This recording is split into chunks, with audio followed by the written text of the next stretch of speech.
Shalom, Bapak, Ibu, serta saudaraku terkasih dimanapun saudara berada.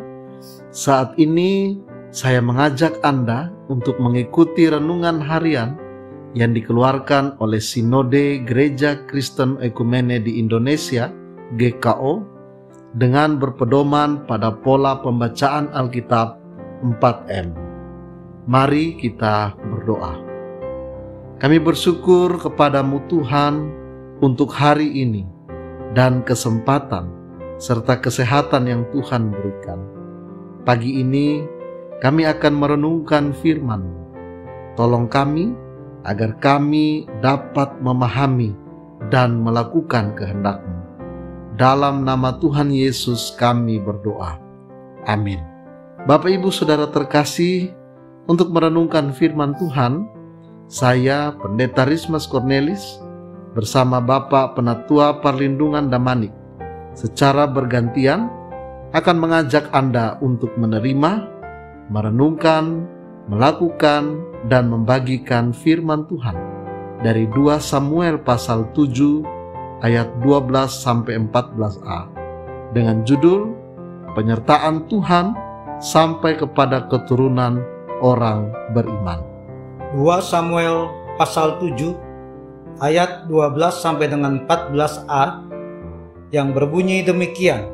Apabila umurmu sudah genap dan engkau telah mendapat perhentian bersama-sama dengan nenek moyangmu, maka aku akan membangkitkan keturunanmu yang kemudian anak kandungmu, dan aku akan mengokohkan kerajaannya. Dialah yang akan mendirikan rumah bagi namaku, dan aku akan mengokohkan tata kerajaannya untuk selama-lamanya. Aku akan menjadi bapaknya dan ia akan menjadi anakku. Amin. Dari bacaan tadi, kita mau menggali isi Alkitabnya dengan pertanyaan berikut ini. Suara Nabi siapakah yang Tuhan pergunakan untuk mengikat perjanjiannya dengan Raja Daud? Tuhan memakai suara Nabi Nathan untuk mengikat perjanjiannya dengan Raja Daud. Siapakah yang menentukan janji-janji dan kewajiban dari perjanjiannya? Allah yang mengikat dan menentukan janji-janjinya dan kewajiban dari perjanjiannya terpenuhi melalui keturunan Raja Daud, seperti yang tertulis dalam Mazmur 89 ayat 4 sampai dengan yang kelima, yang berkata, telah kuikat perjanjian dengan orang pilihanku, aku telah bersumpah kepada Daud hambaku, untuk selama-lamanya aku hendak menegakkan anak cucumu dan membangun tahtamu turun-temurun.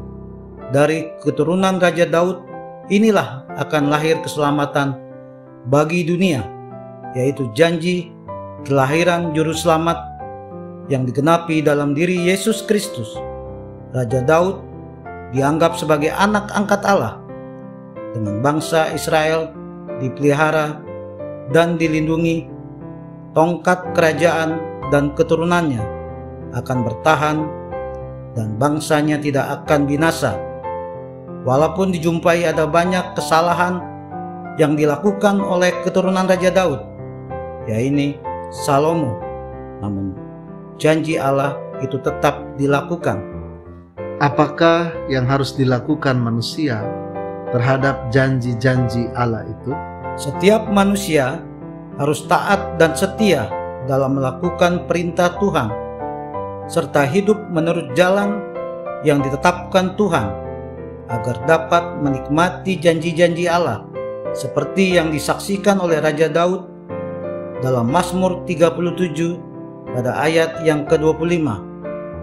Dahulu aku muda, sekarang telah menjadi tua, tetapi tidak pernah kulihat orang benar ditinggalkan atau anak cucunya meminta-minta roti.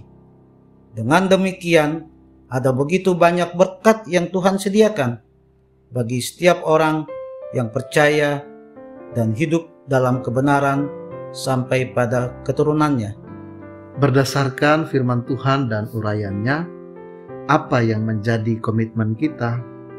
Pertama, percaya kepada janji Tuhan bahwa penyertaan dan kehadirannya bersifat kekal, bahkan dosa pun tidak merubah perjanjian yang Allah nyatakan bagi kita. Kedua, menyerahkan seluruh hidup kita dalam penyertaan Tuhan, serta tetap taat dan setia kepada perintah Tuhan. Amin. Mari kita lakukan komitmen kita. Dengan melihat kebenaran firman Tuhan ini, selanjutnya apa yang harus kita lakukan? Mari kita wariskan nilai rohani ini sebagai harta yang kekal bagi anak cucu kita, kelak turun-temurun, bahwa pernyataan Tuhan nyata bagi setiap orang beriman dan keturunan-keturunannya. Mari kita sebagai orang tua ajarkan kepada anak-anak kita nilai takut akan Tuhan dan berpegang pada janji Tuhan. Maka Dia tidak akan membiarkan keturunan kita menderita kekurangan dan meminta-minta. Baik, mari kita tutup saat teduh kita dengan berdoa. Ya Bapa, kami bersyukur atas penyertaan dan janji Tuhan bagi kami semua orang percaya dan yang hidup dalam kebenaran. Melalui renungan pagi ini, kami semua diingatkan agar hidup sesuai dengan perintah Tuhan, serta mewariskan nilai rohani kepada segenap keturunan kami menjadi harta yang tidak dapat dicuri dan dirusakkan oleh mengat, seperti yang Tuhan Yesus ajarkan kepada kami. Roh Kudus, tolong kami untuk dapat melakukan firman-Mu dalam kehidupan kami.